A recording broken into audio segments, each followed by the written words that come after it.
is 100% fiction. All elements are imaginary. Coincidences with reality are accidental. 18. Entertainment only. The dress was a statement. Demi understood that the moment it arrived, boxed, ribboned, delivered by a woman in white gloves who smiled the way people smile when they're paid to. It was the kind of dress that said, "This has already been decided," before the bride had a single word in the matter. White, impeccably cut, hanging now on the back of her bedroom door like a polite ultimatum. She sat on the edge of her bed in the Callaway estate, still in her jeans, eyes fixed on the window. Below, the grounds of the governor's mansion blazed with light. White tents, catering vans, a string quartet warming up near the East Garden. Guests were already arriving.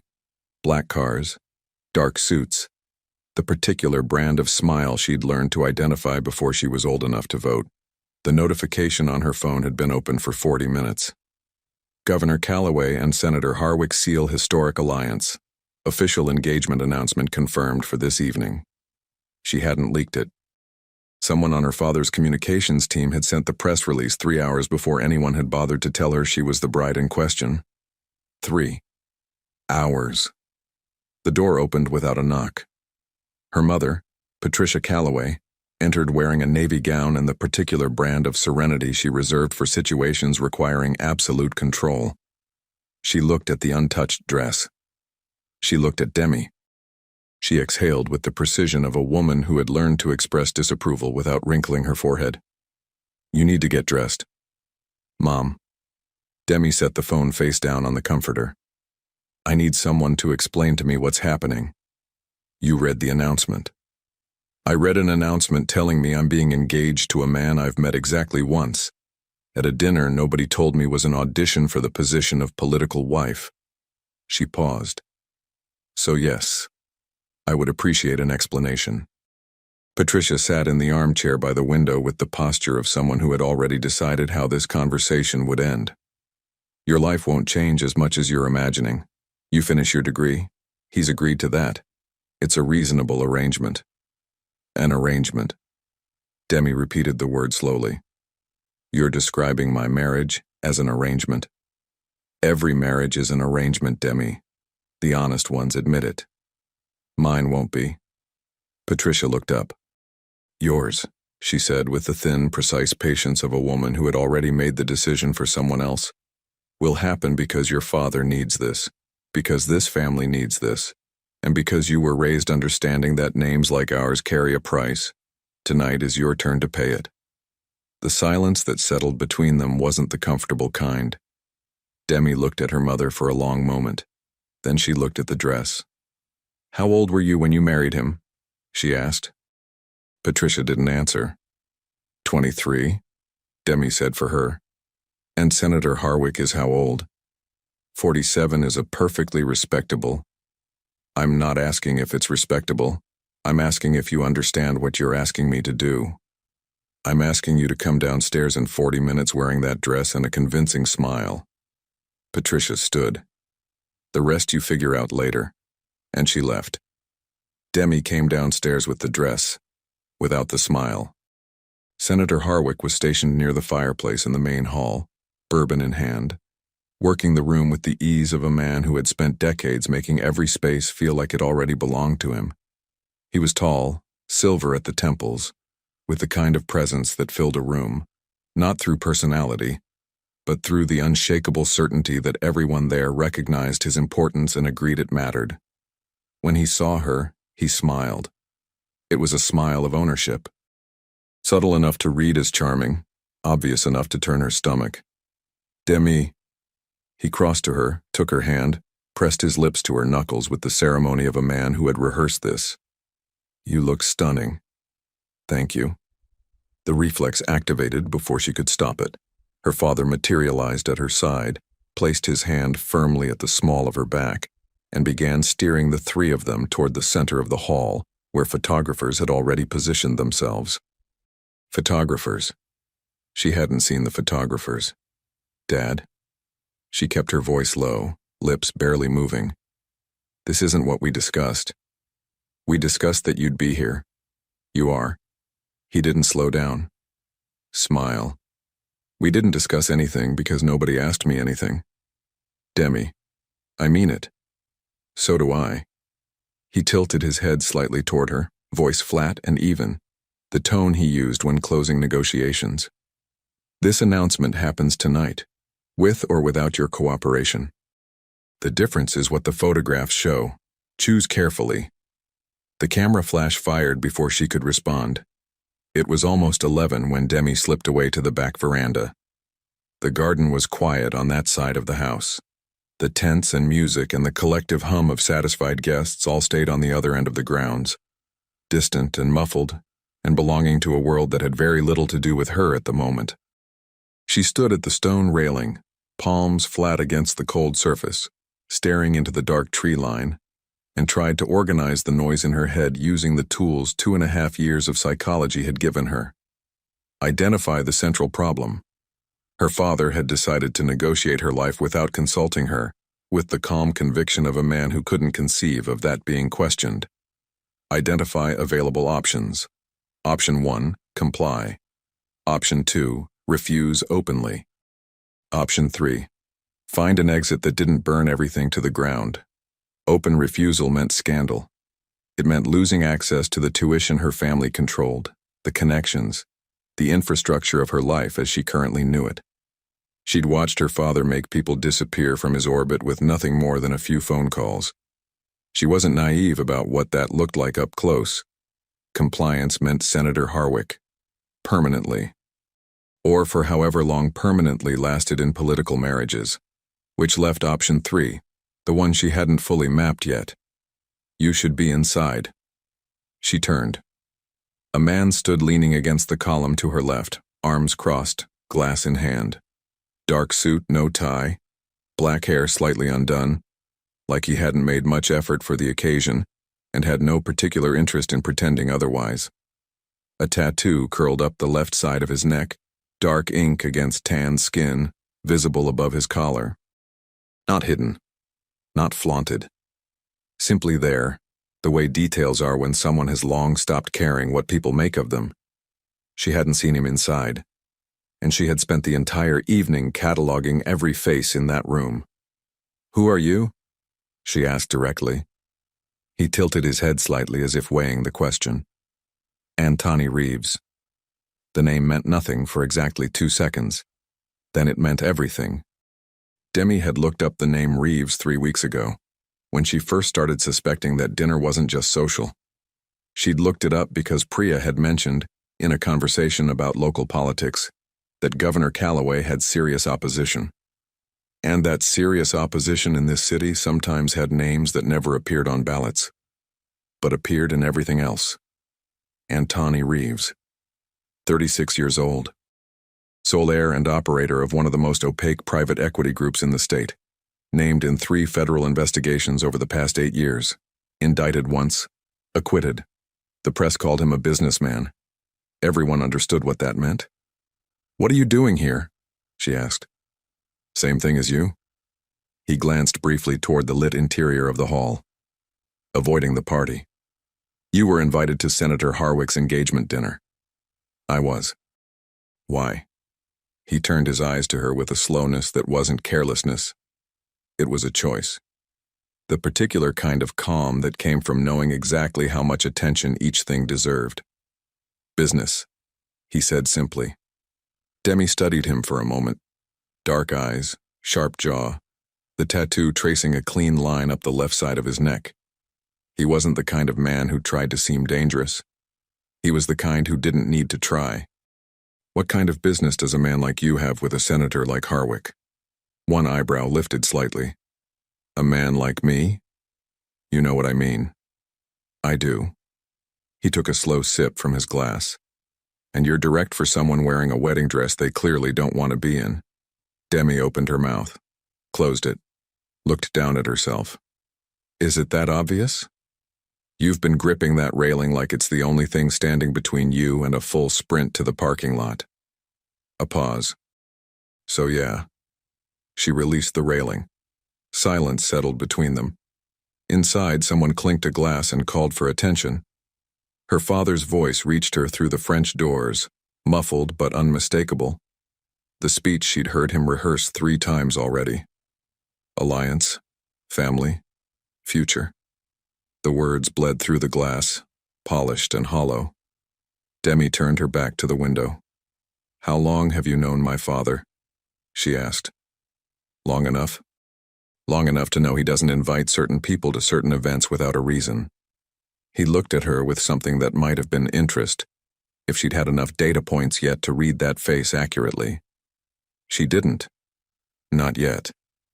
"You're trying to figure out why I'm here." "I'm trying to figure out if you're an option," she said. The silence that followed was different from the ones before it. He pushed off the column slowly, 2 steps toward her. Stopped at a distance that was technically courteous and entirely intentional. "An option for what?" he asked.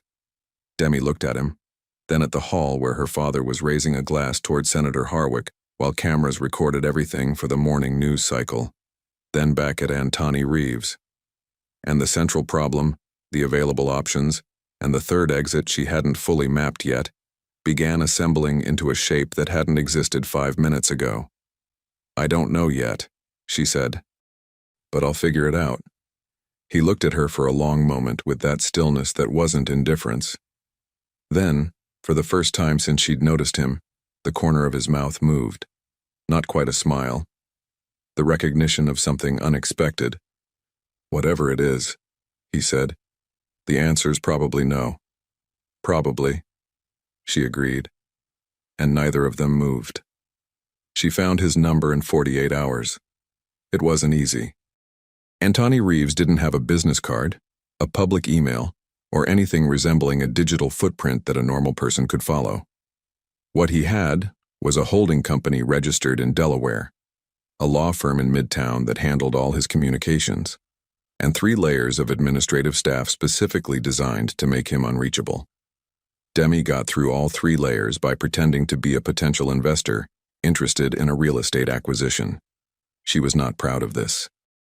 But she was also not engaged to Senator Harwick yet, and the window between not yet and officially was closing at a rate that made pride feel like a luxury. The call lasted 4 minutes. A woman with a professional voice and zero warmth informed her that Mr. Reeves did not take unscheduled calls, that his calendar was managed exclusively through the firm, and that the earliest available appointment was in 6 weeks. 6 weeks was 5 weeks, and 4 days too late. "Tell him," Demi said, "that we met at the governor's party, on the veranda, and that I figured out what I need." A pause. "I'll pass the message along." He called back in 2 hours. The coffee shop was her choice. She'd picked it deliberately. Public, busy.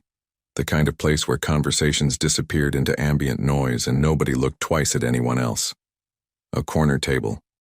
She arrived 10 minutes early, ordered a black coffee she didn't particularly want, and spent the time reviewing everything she knew about leverage, negotiation tactics, and the specific psychology of men who were accustomed to being the most powerful person in any given room.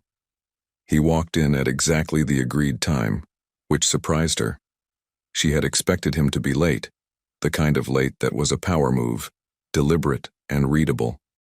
Instead, he came through the door at 2 o'clock precisely, scanned the room in under 3 seconds with the efficiency of someone who did that automatically, located her, and crossed the space between them without hesitation. Dark jeans, gray shirt, collar open, the tattoo visible above the neckline. Dark ink, the pattern more intricate up close than it had appeared in the dim light of the veranda.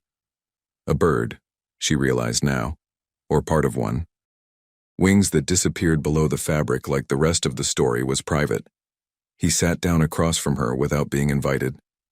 "You found my number," he said. "I did." "That took some effort." "Not as much as it should have. You might want to talk to whoever manages your screening process." Something moved behind his eyes. Not quite amusement, the acknowledgement of a point scored. He leaned back in the chair with the relaxed authority of a man who was comfortable everywhere and owned by nowhere. A server appeared. He ordered water.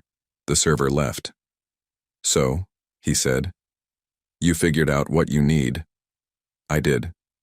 "And you need it from me specifically." "Yes." "Why?" Demi wrapped both hands around her coffee cup. Because you were at that party and you shouldn't have been.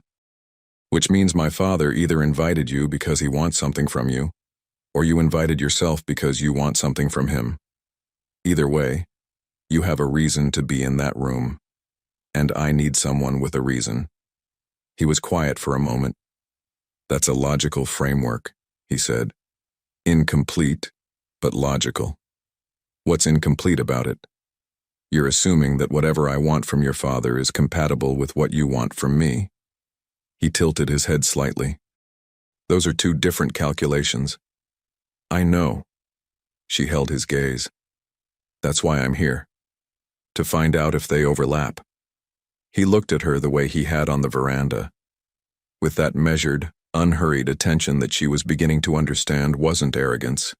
It was assessment. He looked at everything that way, like the world was a series of positions on a board, and he was deciding which ones mattered. Talk, he said. She laid it out cleanly.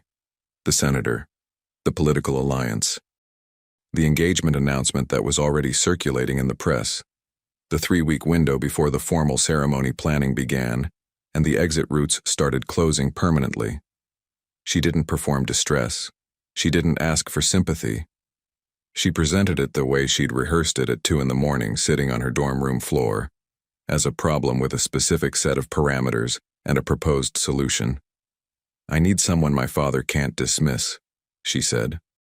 Someone whose presence in my life creates a complication he has to take seriously.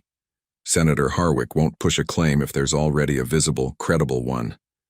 My father won't risk the optics of a public conflict. You want a shield, Antoni said. I want a reason. Something real enough that the political calculation changes. Silence. He was looking at the table, or past it.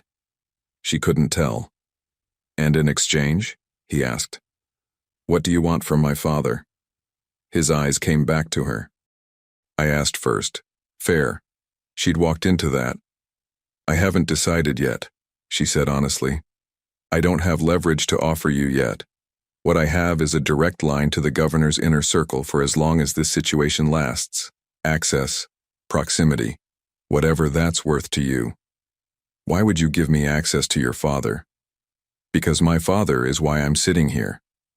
She said it without heat, just fact.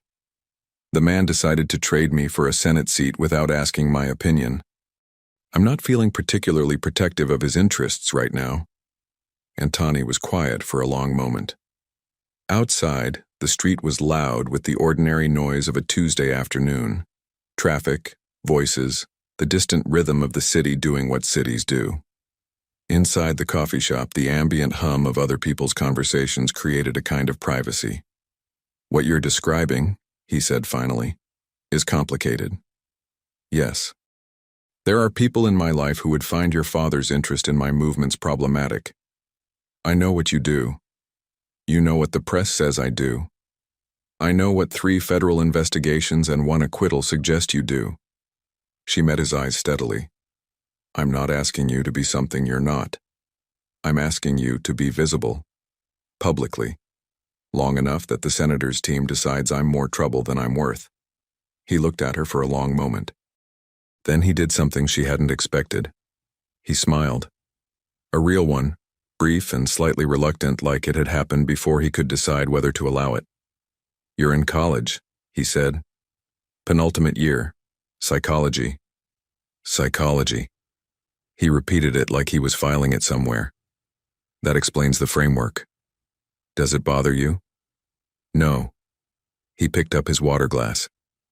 It means you're analyzing me right now. I've been analyzing you since the veranda. And? You're patient in a way that's learned, not natural. You're used to rooms where people want things from you and you've built a specific kind of stillness to make them work for it. She paused. You did it just now. You leaned back the moment you sat down. It's a positioning choice. He looked at her with an expression she couldn't fully categorize. What else? He said. Quiet, not defensive. You ordered water in a coffee shop, which means you either don't want anything that could be traced back to a preference, or you're not staying long and didn't want to waste the order. I think it's the first one. You don't give people data points if you can help it, a beat. The tattoo, she continued, is old. At least 10 years by the fading on the edges. You got it before you were in a position where appearances were negotiable, which means it was a choice made when you were someone different. You kept it because... She stopped. Actually, I don't have enough information for that last part. The silence that followed was the kind she was starting to recognize as his version of being impressed. You'd have made a good interrogator, he said. I want to be a trauma therapist. Even better. She looked at him steadily. Is that a yes or a no? He set the glass down, looked at the window, looked back. It's a not yet, he said. I need to know something first. What? If I do this, whatever version of this we agree on, and your father pushes back hard, and he will. His voice was level, factual. You understand what that looks like from my side. He's the governor. He has mechanisms, and I don't operate in spaces where conflict stays polite. The weight of that landed the way he'd intended. Damie held it for a moment. Let it be real.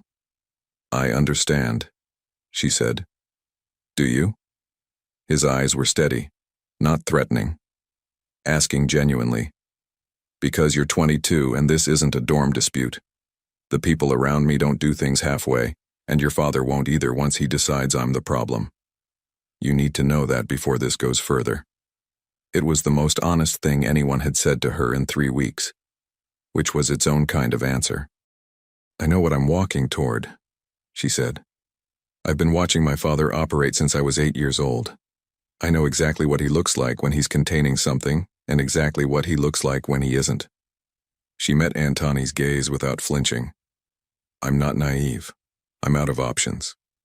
He looked at her for a long moment. Then he nodded. Once. The way decisions look when they've already been made, and the gesture is just confirmation. I'll think about it, he said. How long? 48 hours. I have 3 weeks total. Then 48 hours won't kill you. He stood, unhurried, adjusted nothing about himself. I know where to find you. I found you first, she pointed out. That corner of the mouth movement again. Not quite a smile. The reluctant recognition of something he hadn't anticipated. Yeah, he said. You did. And he walked out. Demi sat with her cold coffee and watched him go. Outside the window, he moved through the afternoon crowd without looking back. Unhurried, unremarkable to anyone who didn't know what to look for, disappearing into the city the way water disappears into water. She pulled out her notebook, wrote 3 words at the top of a clean page: patient, careful, honest. Underlined the last one. Then she wrote, below it, he warned me. Which means he's not planning to lie about what this is. She stared at that sentence for a moment. Yet, she added, closed the notebook, ordered a second coffee, and started planning for 48 hours from now. 3 miles away, in a building whose top 2 floors didn't appear on any public registry, Antoni Reeves stood at a floor-to-ceiling window and looked at the city below. Behind him, his second-in-command and closest advisor, a compact, sharp-eyed man named Colt, leaned against the doorframe. The governor's daughter? Colt said. You're considering it. I'm thinking. Those aren't different things for you. Antoni didn't answer. Outside, the city moved in its usual patterns, traffic and light and the organized chaos of 10 million people who had no idea what happened in buildings like this one. She found your number in 48 hours, he said finally. That's concerning. It's impressive. Colt was quiet for a moment. The governor's been blocking the harbor permits for 14 months, he said carefully. If there was a way inside that conversation. I know. This would be a clean way in. I know that too. Another silence. She's in college, Colt said.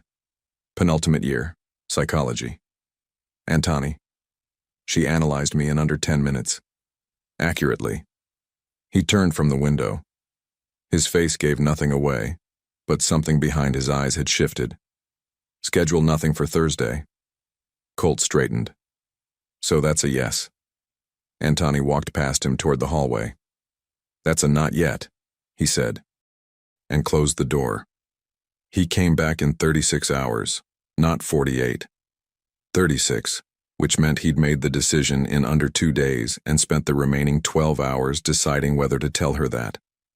Demi was sitting in the university library on the 3rd floor when her phone buzzed. No greeting, no introduction, just an address and a time, sent from a number she didn't have saved but recognized immediately. 7 p.m. Come alone. She looked at the message for exactly 4 seconds. Then typed back, dress code? The reply came fast, which told her he'd been holding the phone. Don't be cute. She smiled at the screen in a way she was glad nobody could see.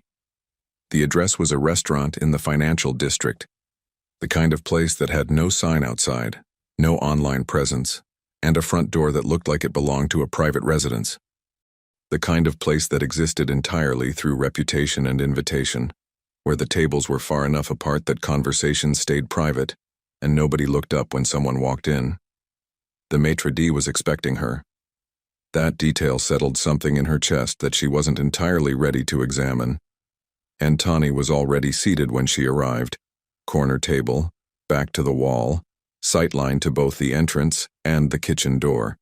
The positioning was automatic, she realized. He probably didn't even notice he did it anymore. He stood when she approached. She hadn't expected that either.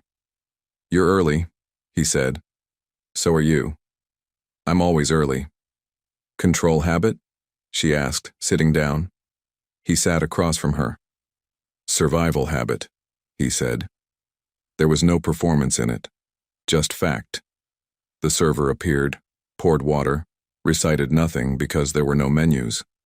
Demi glanced around the room with the peripheral attention she'd been developing since she started paying serious attention to her surroundings, a skill that had sharpened considerably in the past 3 weeks. 4 other tables occupied, 2 men near the window who hadn't looked up when she entered but whose posture had changed slightly, a couple near the far wall who were genuinely focused on each other, and a single man at the bar who was drinking slowly and reading nothing. The 2 by the window are yours, she said. Antoni looked at her across the table. You noticed that fast? You taught me something on the veranda. You scan a room the second you enter it. I've been practicing. She unfolded her napkin. The man at the bar is also yours, but he's more relaxed, so he's been here longer. Probably arrived when you did. Advance position. A beat of silence. You've been studying, he said. I've been paying attention. Those aren't the same thing. That corner of the mouth movement. She was cataloging those now. They happened when she said something he hadn't predicted. The server returned. Antoni ordered for both of them without asking, which should have been aggravating and somehow wasn't, because he told the server she'll tell you if anything needs to change immediately after, which meant he was efficient, not dismissive. She filed that away. You thought about it, she said. I did. And? He laced his fingers together on the table. The tattoo on his neck caught the low amber light of the restaurant. The bird's wings sharp and dark against his skin, feathers detailed with the kind of precision that spoke of someone who'd sat still for a long time for something that mattered. If I do this, he said, it's not a performance. I don't do halfway measures, and I don't do things that can be undone cleanly if your father decides to make noise. You understand that the moment we're seen together publicly, it becomes real, regardless of what it actually is. I understand. Your father will investigate me. Thoroughly. He already has. That's why you're useful. She held his gaze. A man with your history is exactly the kind of complication that makes a political calculation collapse. Senator Harwick's team won't want the association. My father won't want the headlines. The engagement becomes a liability. And when the pressure mounts, because it will, you stay steady. No second thoughts, no negotiations behind my back, no calling your father to manage it quietly. I wouldn't. People say that before they understand what pressure actually feels like. Then tell me what it feels like, she said, so I understand correctly. He looked at her for a long moment. It feels like receiving information that changes the safety of everyone around you, and knowing that you caused it, and sitting with that without falling apart. His voice was even, completely without drama. That's what pressure feels like on my side of things. It's not abstract. The weight of it arrived exactly as he'd delivered it. Clean, precise, real. People have gotten hurt, she said. Not a question. People have gotten hurt, he confirmed. Because of decisions like this one. Because of decisions, yes. Demi was quiet for a moment. Outside the restaurant's single narrow window, the city moved in its ordinary patterns, cabs and pedestrians, and the indifferent rhythm of a place that didn't register the weight of individual choices. I'm not asking you to protect me from your world, she said finally. I'm asking you to let me use the existence of your world to protect myself from mine. Those are different things. Something shifted in his expression, barely visible. But there. Most people want the first option, he said. Most people haven't grown up watching their father turn everything around him into a negotiating position. She met his eyes. I've been a protected asset my entire life. I know what that costs. He was quiet for a long moment, then, I'll need access to your father's schedule. Not sensitive materials, just movements, public events, private dinners, anything that puts him in a room with the Harbor Commission in the next 6 months. There it was. She'd known there was something. She'd prepared for it. The harbor permits, she said. He didn't react, which was its own reaction. 14 months, she continued. My father's been stalling them. Whatever you're trying to move through that port, it's been sitting in bureaucratic limbo since before I started suspecting this engagement was coming. She tilted her head. Is that why you were at the party? Partially. What's the other part? Senator Harwick, he said, has interests that overlap with mine in ways that don't benefit me. I came to evaluate the situation. And then I walked onto the veranda. And then you walked onto the veranda. She absorbed that. So this arrangement benefits you twice, she said. Most good arrangements do. And me? You get out of a marriage that would have ended whatever you're actually planning to do with your life. He said it without inflection, as if the answer were obvious. That's not a small thing. No, she agreed. It isn't. The food arrived. She ate. He ate. The silence between them had a quality she was still learning to read. It wasn't uncomfortable exactly. It was occupied like two people doing math in the same room. 1 year, she said, setting her fork down. That's the window I need. Long enough that the senator finds another candidate and moves on. Long enough that my father runs out of leverage before I finish my degree and establish my own footing. 1 year, he repeated, with clear terms, public appearances when necessary, enough visibility to make the story credible, no interference in my academic life, no demands on my time that I don't agree to in advance. And from your side? Schedule access. Introduction to the relevant people on my father's staff. I know who handles the commission correspondence. And, she paused, I'll tell you when my father is planning a move against you, because he will. Antoni looked at her steadily. You'd warn me. I'm not protecting him. I made that clear at the coffee shop. Saying it once and meaning it past the first complication are different things. Then I guess, she said, you'll find out which one I am. The silence that followed had a different texture than the ones before it. Something had shifted, not dramatically, not with any visible ceremony, but the conversation had moved from hypothetical to actual, the way weather moves from clouds to rain. He reached into his jacket, set a single folded document on the table between them. She looked at it. What is this? Terms. He slid it toward her. Written.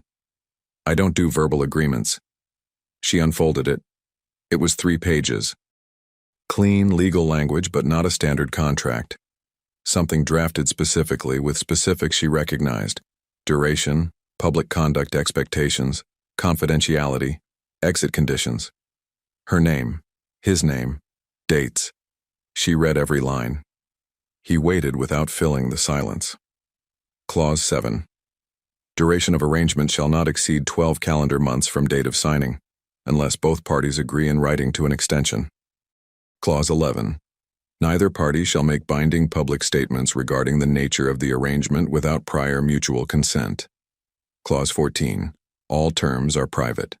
Disclosure to third parties, including family members of either party, constitutes breach. She reached the last page, read the final clause twice. Clause 17, she said. Yes.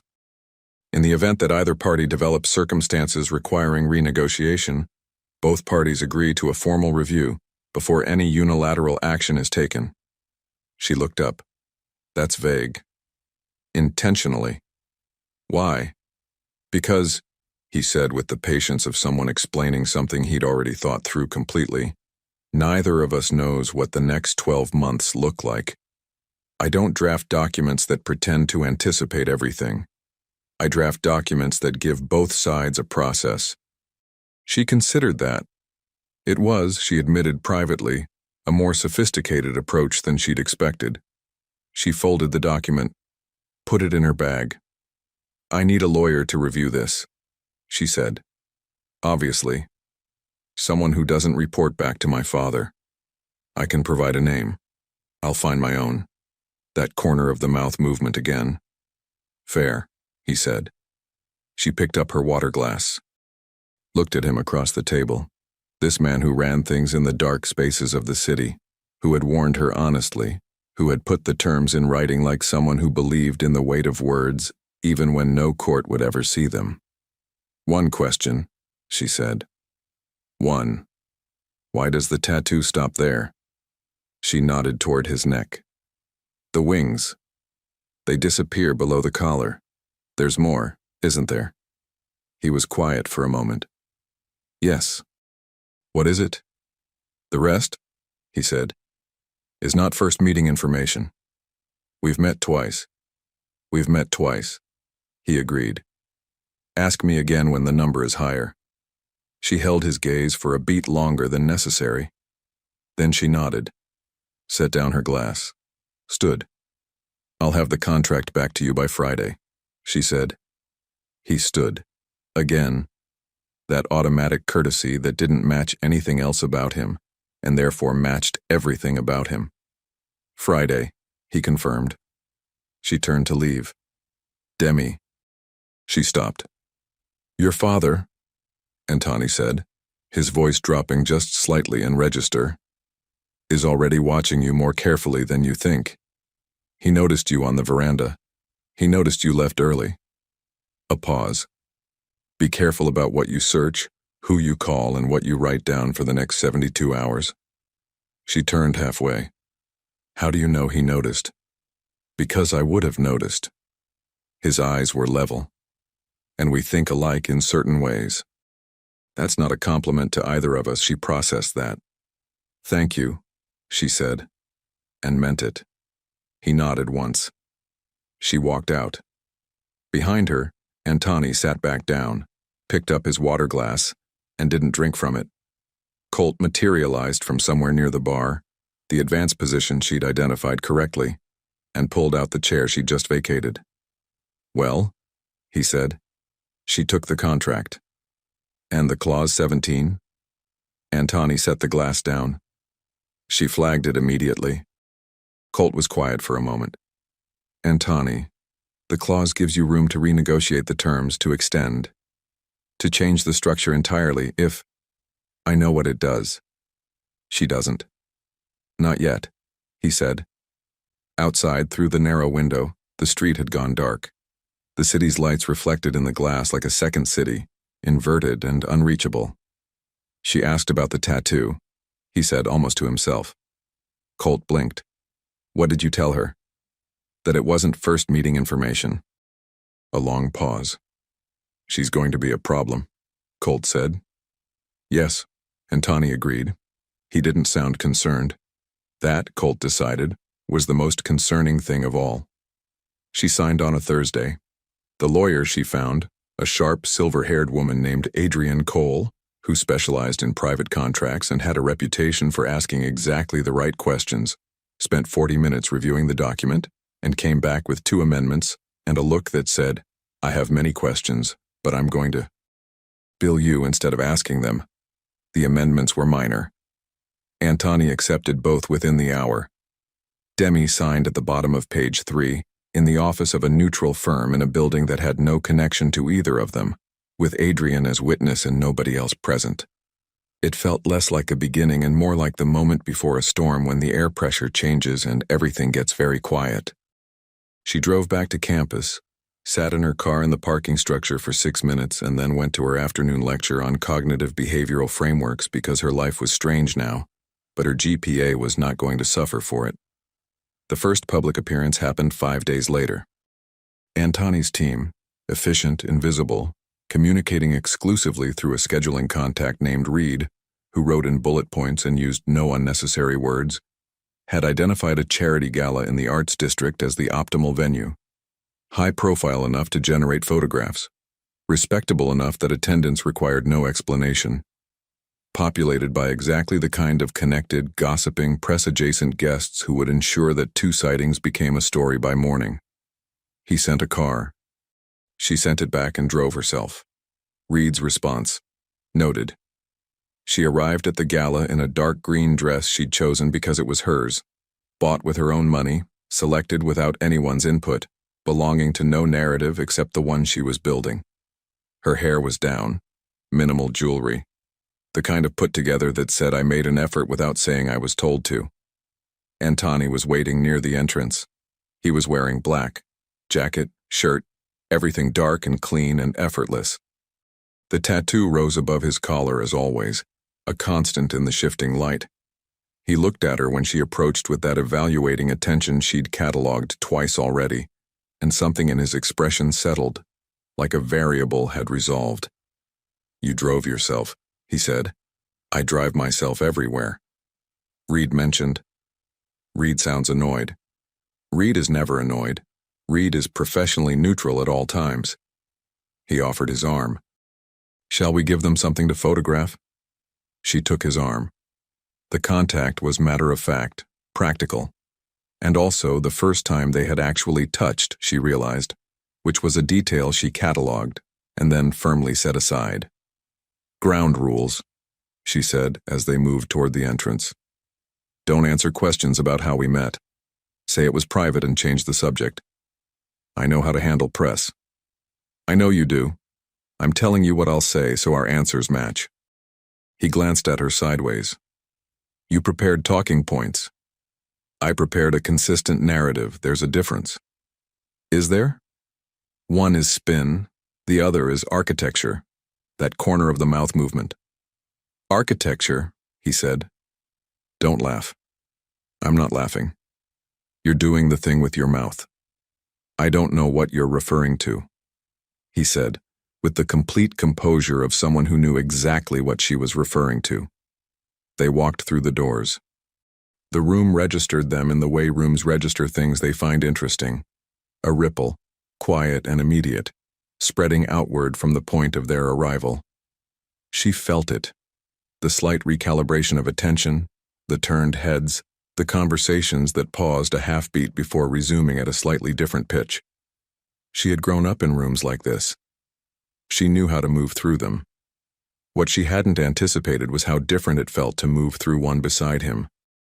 Antoni occupied space with a specific gravity that she hadn't fully clocked until now, when it was operating at full scale in a crowded room. People didn't approach him randomly. They calculated first. They waited for an opening, or they manufactured one, and they came at specific angles with specific agendas visible in the way they composed their faces before making contact. She watched him manage 4 of these approaches in 20 minutes. Smooth, unhurried, giving nothing while appearing to give everything. A city councilman who wanted something, a developer who owed something, a woman in a red dress who clearly had history with him and masked it well, except that she touched her collarbone when she spoke, which was a self-soothing gesture that meant something had once mattered. Demi noted all of it without appearing to. Between the 3rd and 4th approach, Antoni leaned slightly toward her. You've been reading everyone in this room since we walked in, he said, low, for her only. You've been doing the same thing. I have reasons. So do I. She accepted a glass of champagne from a passing tray. The woman in red. She knows you. A pause. Old business, he said. She's still watching you. Most people watch me. It's not always meaningful. She's watching us, Demi corrected. There's a difference. She's recalibrating something. He was quiet for a moment. Her name is Vivian Holt, he said. Her family and mine have overlapping interests in 3 different markets. She expected to have a specific role in my life by now. He said it without apology or excess detail. She's reassessing. Because of me. Because of you. Is that a problem? It's a complication. He looked at her directly. I'm telling you because you'll notice her again, and I'd rather you have context than theories. She appreciated that more than she was prepared to show. Does she have the kind of problem with complications that becomes a problem for other people? She asked carefully. Vivian is ambitious and she's proud. She's not dangerous. You said that with the confidence of a man who's never been underestimated by someone who had reason to. He looked at her. She looked back. I'll keep an eye on it, he said. Good. Across the room, a camera flash went off. Then another. She didn't look toward them. Neither did he. They both understood that was exactly the point. Her father called at 11:15 that night. She was home, shoes off, sitting on her bed reviewing case study notes, when the phone buzzed with the contact photo she'd assigned him years ago, the official gubernatorial portrait, which was an accurate representation of how their relationship had functioned for most of her life.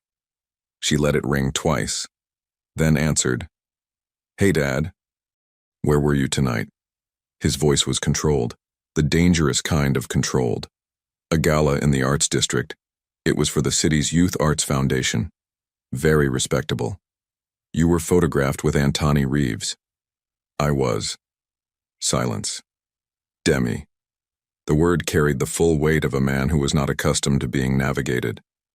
What are you doing? Going to charity events. Meeting people. She kept her voice light, factual, unbothered. Isn't that what you've been telling me to do for years? Expand my network. Understand the city. Reeves is not a network. Reeves is a what? The silence on his end had texture. She could hear him choosing. He is not someone appropriate for you to be associated with. She turned a page in her case study notes. That's interesting, because he was at your party 3 weeks ago, the engagement dinner. You invited him. That was a business context. This is different. How is it different? Because the photographs look like what? She kept her voice steady. Like I'm making my own choices. Demi. The word came out harder this time. I want you to come home this weekend. We'll discuss this in person. I have midterms. Saturday morning. This is not optional. She closed her case study notes. I'll check my schedule, she said, and ended the call. She texted Antoni. He called. Faster than I expected. The reply came in under 3 minutes. What did he say? Wants me home Saturday. Called it non-optional. Are you going? She looked at the ceiling for a moment. Haven't decided. What would you do? A longer pause this time. She could almost feel the weight of him thinking on the other end of the line. Go. Let him talk. Don't agree to anything. Come back and tell me what he's actually afraid of. Not what he says he's afraid of. She read it twice. Those are different things? Always. She set the phone on the nightstand and lay back on the bed. Her father had called in under 3 hours. That was faster than she'd calculated, which meant the photographs had circulated faster and been seen by the right people faster, and the pressure on the senator's team would already be building. The plan was working. She should have felt satisfied. Instead, she was thinking about the woman in the red dress, recalibrating her expectations. About Clause 17 in the renegotiation window she still hadn't fully parsed.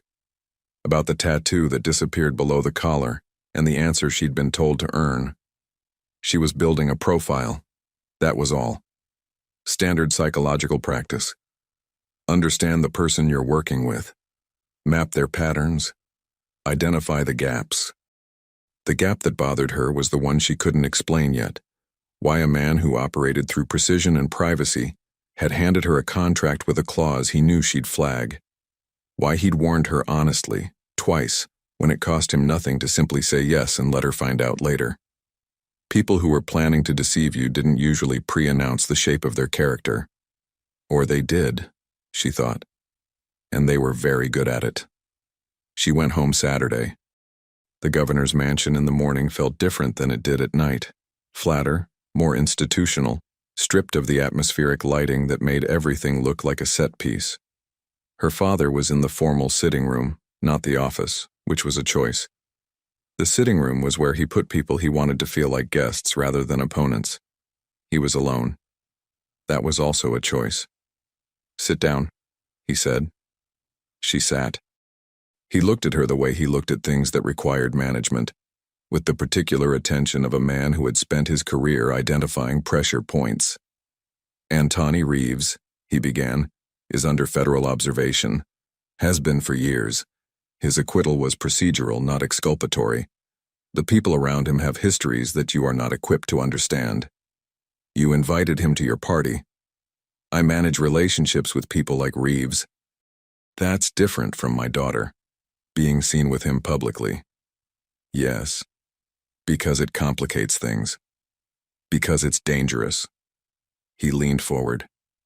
"I'm not talking about politics, Demi. I'm talking about the kind of men who orbit someone like Reeves. The kind of situations that—" "Senator Harwick," she said. He stopped. Senator Harwick is 62 years older than the intern he had removed from his staff 2 years ago. I know because I looked. She held her father's gaze without blinking. I know because when someone tries to sell me a decision as protection, I check what it's actually protecting. She paused. You're not concerned about who I'm spending time with. You're concerned that I found a way out of the box you built. The silence that followed was the longest one they'd had in years. Her father sat back. His expression didn't collapse. Richard Calloway's expression never collapsed. But something behind it shifted, the way tectonic things shift. Slowly, completely, and with consequences that would take time to fully surface. "This conversation isn't over," he said. "I know." She stood, smoothed her jacket. "But I have a study group at 2, so the rest will have to wait." She left before he could respond.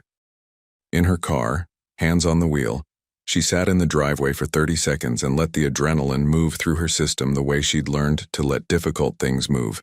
Acknowledge, process, release. Then she drove. That evening, the story ran in 2 city blogs and 1 political newsletter. Governor's daughter and Reeves' heir, New York's most complicated +1. By morning, Senator Harwick's communications director had made 3 calls that were not returned. By noon, the senator's team had quietly requested a meeting with the governor.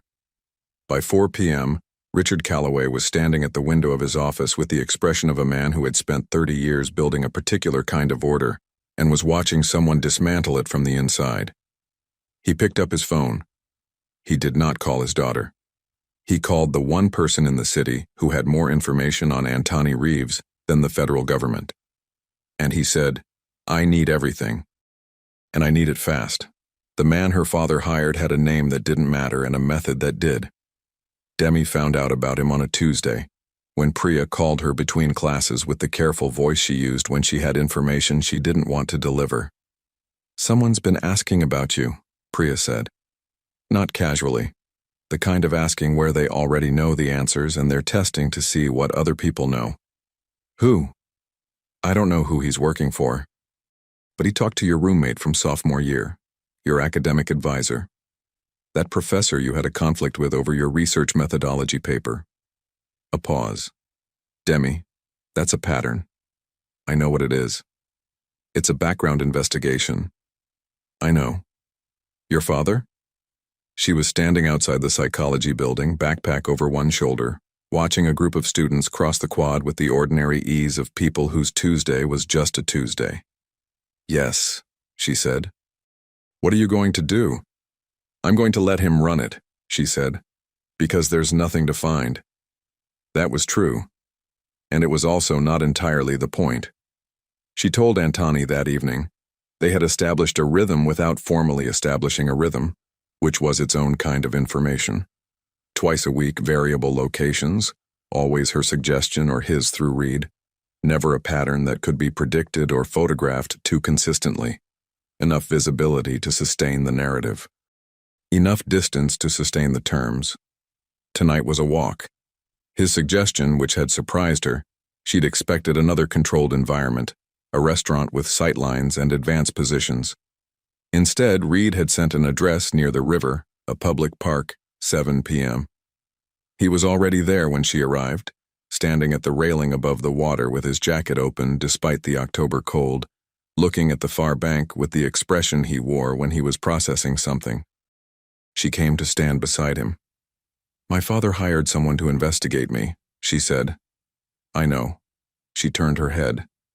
"You know. His name is Patrick Drum. He's a former state investigator who does private work for political clients. He's thorough, he's discreet, and he's been active since last Thursday." Antoni kept his eyes on the water. "I was going to tell you tonight.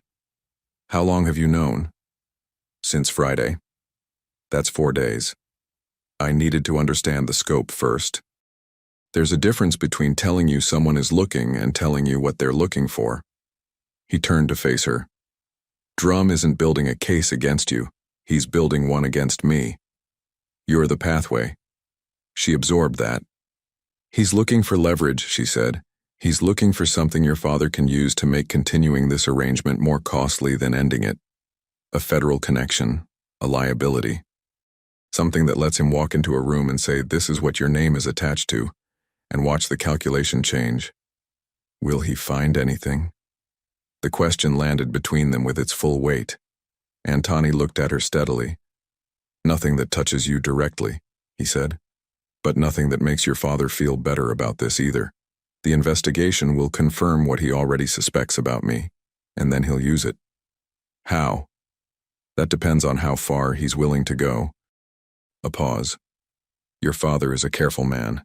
He won't move until he has something solid. But when he does move, it will be fast, and it will be designed to create a situation where you have to choose publicly. A situation where standing by you costs more than walking away." "Yes." The river moved below them, dark and indifferent.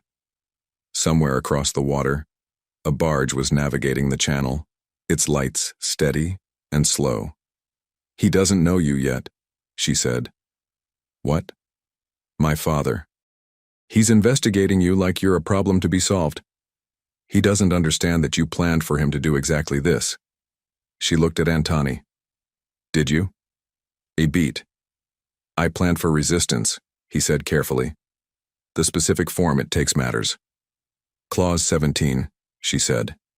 He was very still. "The renegotiation window," she continued. "I've been thinking about it since I signed. You drafted that clause with room to change the terms, extend, restructure." She turned to face him fully. "Why does a man who wrote everything else with precision leave that one clause open?" The pause that followed was the longest he'd given her.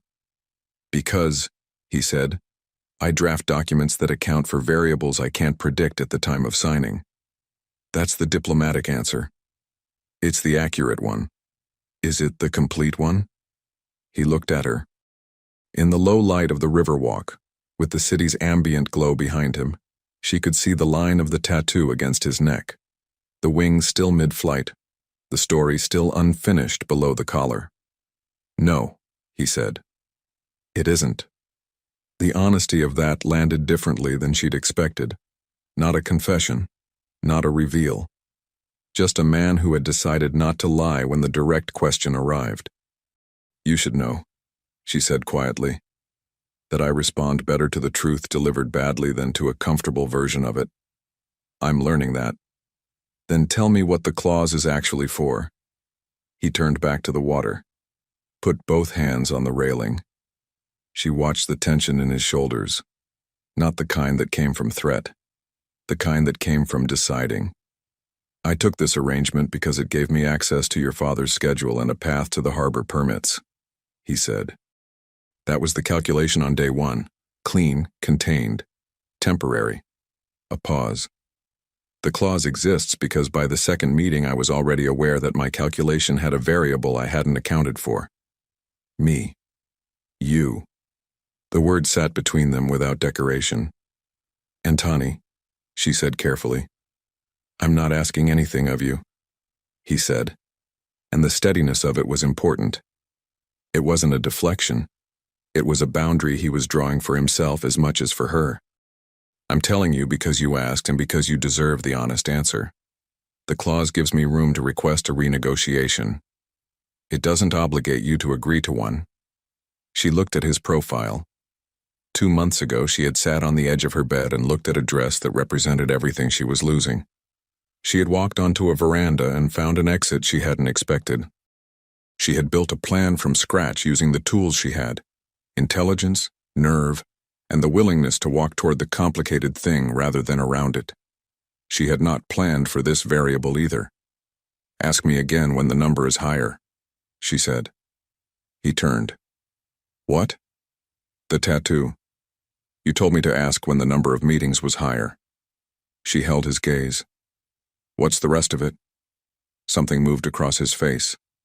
Not the corner of the mouth movement. Something deeper. Something that had been sitting below the surface of all those measured silences.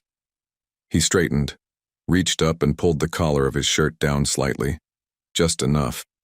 Below the bird's wings, across his collarbone and down toward his left shoulder, the rest of the image resolved. The bird wasn't flying. It was landing, wings fully extended, feet just touching down, the moment of arrival preserved in ink. I got it at 22, he said. When I took over what my father left behind before I understood what taking it over actually meant. I thought it was about freedom, landing somewhere on your own terms. He let the collar go. It took me a few more years to understand that landing somewhere always costs something. The bird doesn't know that yet. I left it that way on purpose. Demi didn't say anything for a moment.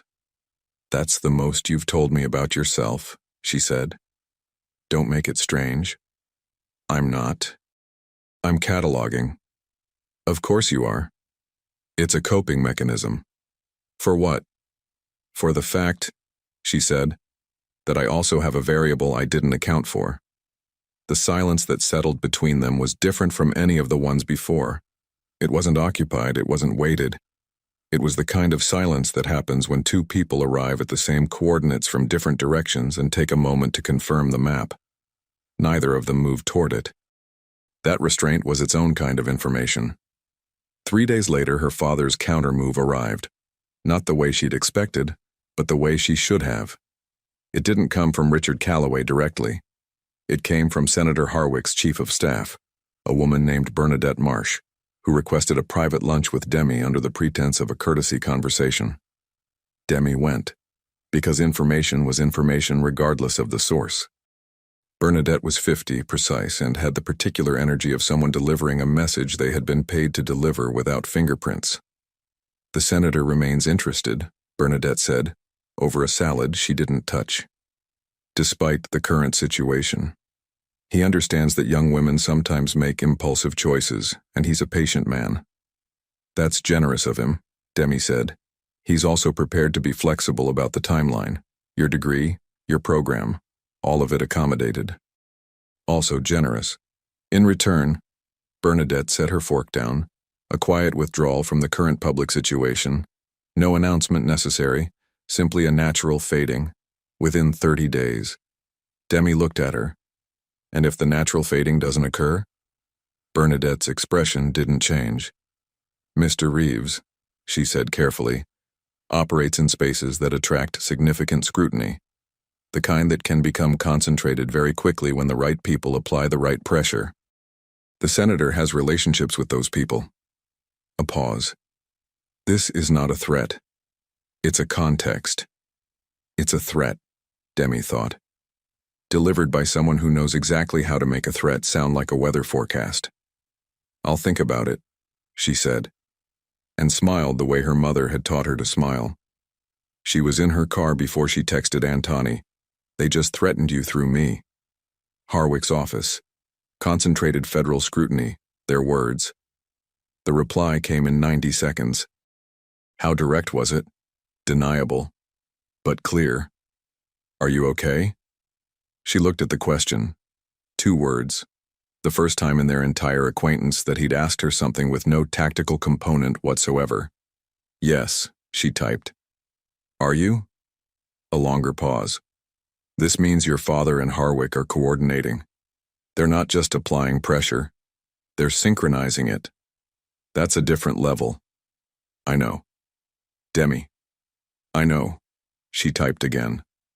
"I said I understood what pressure felt like. I meant it." The pause this time was long enough that she started the car and pulled out of the parking lot. His reply arrived as she reached the first intersection.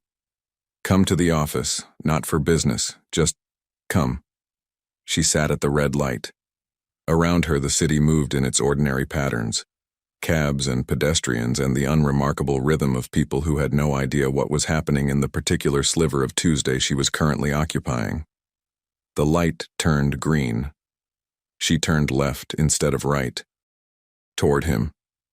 In the governor's mansion, Richard Calloway ended a call, set his phone on the desk, and looked at the report Patrick Drum had delivered that morning. 40 pages. Thorough. Exactly what he'd asked for. He turned to the last section, the one Drum had flagged with a single line at the top. Recommend elevated attention. He read it twice. Then he picked up his phone again and made a call that had nothing to do with politics. "I need a conversation," he said, when the line connected. "About what my daughter has walked into." A pause on the other end. "Does she know?" the voice asked. "No," said the governor. And that's the problem. The office was on the 14th floor. Not the building she'd imagined. No unmarked entrance. No deliberate anonymity. Just a clean, modern space in a tower that housed 12 other legitimate businesses, which was, she was beginning to understand, exactly the point. The most effective concealment wasn't darkness. It was ordinary light. Colt met her at the elevator, said nothing beyond this way, which she appreciated because she wasn't in the mood for managed hospitality. Antoni was standing at the window when she entered. The same posture she'd seen at the restaurant, looking at the city like it was a problem he was still working out.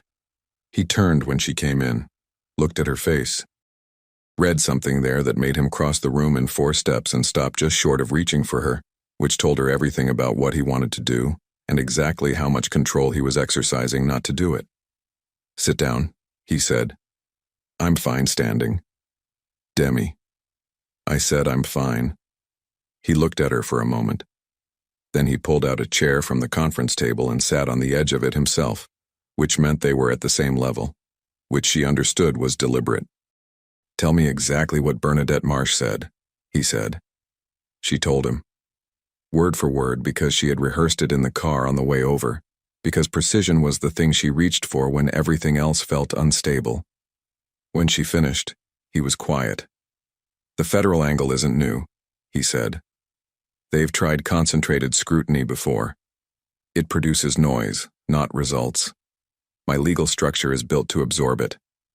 He paused. "What concerns me is the coordination. Your father and Harwick running the same place simultaneously means someone gave them a common strategy. That requires a shared advisor. Someone who knows both sides well enough to connect them." "Yes." She looked at him. "Drum's report," she said. "The 40 pages my father ordered. You know what's in it."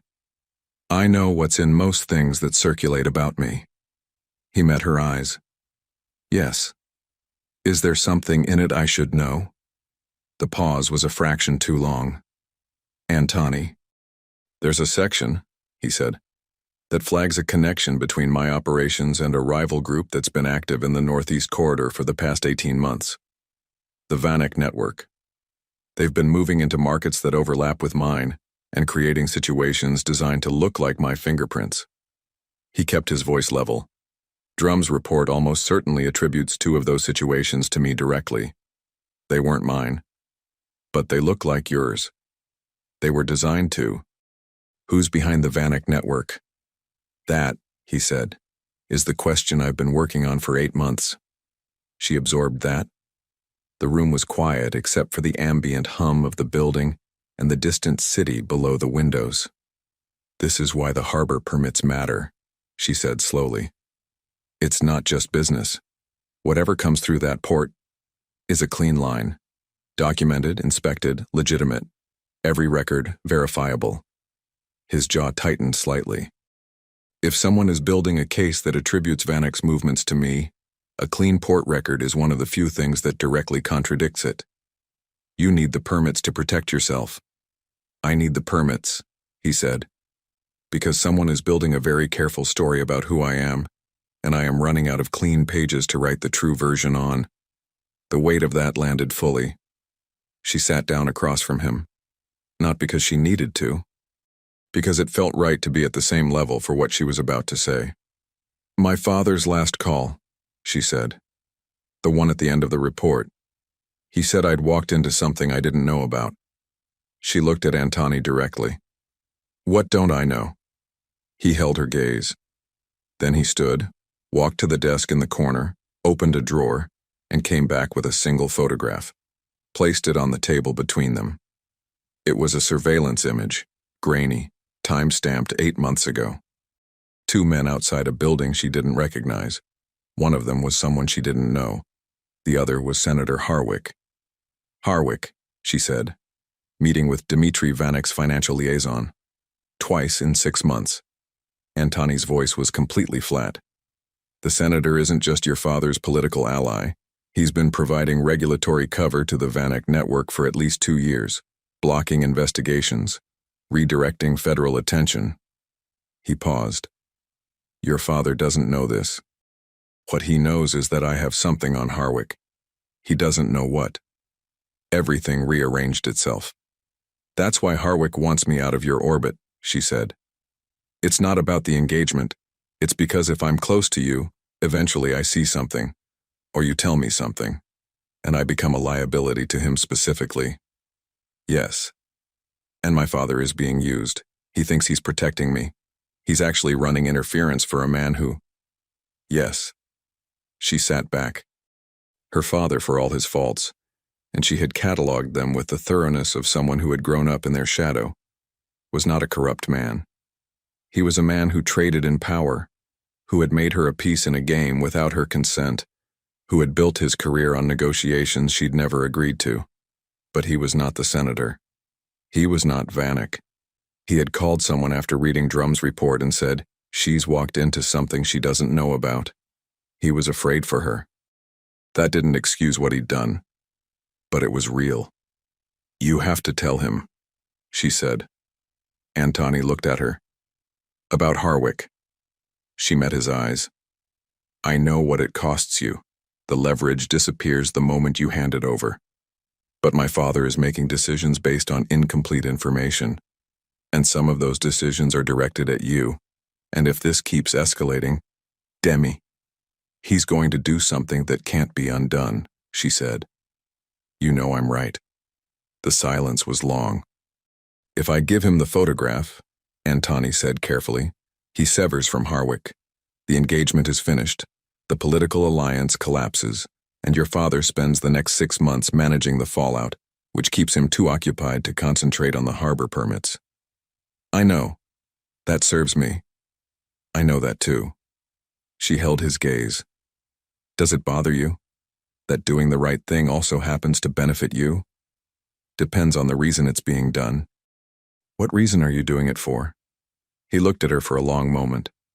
Because you asked me to, he said. Simply. Finally. Without the architecture of strategy around it. The meeting with her father happened the following morning. Antoni didn't come. That was her call, and he respected it without argument, which was, she was finding, one of his consistent qualities. He disagreed sometimes. He said so directly, but he didn't override. She sat across from Richard Calloway in the formal sitting room, his choice again, guest positioning, and put the photograph on the coffee table between them. He looked at it for a long time. "Where did you get this?" he said. Not a question. "Does it matter?" "Yes." Antoni. She let the name sit there without defense or apology. "He's had it for 8 months. He didn't use it publicly. He didn't leverage it against the senator's office directly. He gave it to me to give to you because I asked him to." Her father looked up. "Why would he do that?" "Because," she said, "not everyone with a complicated history is the villain in your story, Dad." The silence that followed was different from all the others. Richard Calloway looked at his daughter. Really looked, the way people look when they've been operating on an old version of someone and the current version finally comes into focus. "The engagement," he said, "is over. Has been for weeks, actually. Harwick's team already knows the senator needs a different path." She folded her hands in her lap. "What you need to decide now is what you do with that photograph. And whether you're going to keep running investigations into a man who handed you the thing that protects you, or whether you're going to let me make my own decisions. He's still—" "I know what he is," she said quietly. "I've known from the beginning. I'm not naive and I'm not in danger. And I'm asking you to trust that I understand the difference between a risk I've assessed and one I've walked into blindly." She paused. "Those are different things." Her father looked at the photograph again. "I owe you an apology," he said. The words came out with the particular difficulty of a man who didn't use them often enough to make them easy. "Yes," she said. "You do. Demi, I'm not ready to accept it yet." She stood. "But I will be." She picked up her bag. "Give me some time." She left before he could find the words for what came next. She drove to the river, parked at the same point where she and Antoni had stood 3 weeks ago, got out, walked to the railing, put her hands on the cold metal and looked at the water and let everything she'd been holding, the plan, the pressure, the variables she'd mapped and the ones she hadn't, move through her in the way she'd learned to let difficult things move. She heard footsteps, looked left. Antoni was leaning against the same column he'd occupied, jacket open, hands in his pockets, the tattoo visible above his collar. He looked at her with that evaluating attention she'd stopped trying to decode and started simply receiving. "Reed told you I was here?" she said. "I was already here," he said. "I come here sometimes." "Why?" "Because the river doesn't want anything from me." She looked at him. He looked at her. Between them, the air had that quality it had been building toward for weeks. Not charged, not tense. Settled. The way things feel when they arrive somewhere real. "The contract," she said. "What about it?" Clause 17. The renegotiation window. She turned to face him. "I want to invoke it." He was very still. "You want to renegotiate?" he said. "I want to renegotiate the terms." She held his gaze. The original arrangement was built on what we both needed then. Those needs have changed. Or, she paused, they've been joined by something else. And I'd rather address that in writing like two people who believe words have weight, than let it sit in the space between us until it becomes something neither of us chose deliberately. He looked at her for a long moment. "What are the new terms?" he said. His voice was careful, not guarded. Careful, the way he was careful with things that mattered. "The harbor permits," she said. "My father will clear them. Not as a trade, as an acknowledgement that he's been operating on bad information and that Reeves Industries has been used as a target by people with worse intentions than yours. That happens through legitimate channels, on record. And I finish my degree. I start my internship in the spring. I build what I'm building on my own terms." She took a breath. "And you stop operating like this arrangement has an expiration date, because I think we both know it passed that point a while ago." Antoni looked at her. The city moved behind him, the ordinary, indifferent, continuous motion of a place that didn't register individual choices. Below them, the river ran dark and steady. "That last term," he said. "Yes." "You're sure?" "I catalogued you from the veranda," she said. "Patient, careful, honest when it costs something, dangerous in ways I understand and ways I'm still learning, which is not the same as dangerous in ways that should stop me." She paused. "I don't make decisions without sufficient data. I have sufficient data." Something in his expression opened, not dramatically, not with performance, just quietly, the way a room changes when someone finally turns on the light. "The bird on my neck," he said, "is landing." It took me a long time to understand that landing somewhere was the point, not a concession, not a limitation. He moved toward her, stopped close enough that the distance between them was deliberate and thin. "The point. I know," she said. "I figured that out 2 weeks ago." "Of course you did. Don't be annoyed." "I'm not annoyed. You're doing the thing with your jaw." "I don't have a thing with my jaw." "You absolutely have a thing with your jaw." He looked at her with the full weight of everything he'd spent the last 3 months not saying. Then he reached up and tucked a strand of blonde hair behind her ear with a gentleness that had nothing managed about it. No strategy, no positioning, just a man who had spent his whole life in rooms where everything was calculated, finally doing something because he wanted to. "New terms," he said quietly. "New terms." She agreed. 8 months later, the harbor permits cleared on a Wednesday in June. Demi was sitting in her internship supervisor's office reviewing case notes when Antoni's text arrived. 2 words, which was more than he usually used for good news. It cleared. She looked at the message for a moment, smiled at it in the way she was glad nobody could see. "Told you," she typed back. "You tell me everything. Someone has to." A pause. Then, "Dinner tonight? Your choice." Somewhere without a sight line to the kitchen door. Impossible standard. Try anyway. She put the phone away and went back to her case notes. Outside the window, the city was doing what it always did. Moving, indifferent, continuous, populated by 10 million people navigating their own choices. Senator Harwick had withdrawn from the presidential race in March, citing personal reasons. The Vanek network was under active federal investigation by April, following an anonymous tip that arrived with remarkably organized documentation. Patrick Drum had returned to private work. Bernadette Marsh had taken a position with a lobbying firm in Washington. Richard Calloway had called his daughter on her birthday in April. They had talked for 22 minutes, which was the longest personal conversation they'd had in 3 years. It was not fixed, but it was something.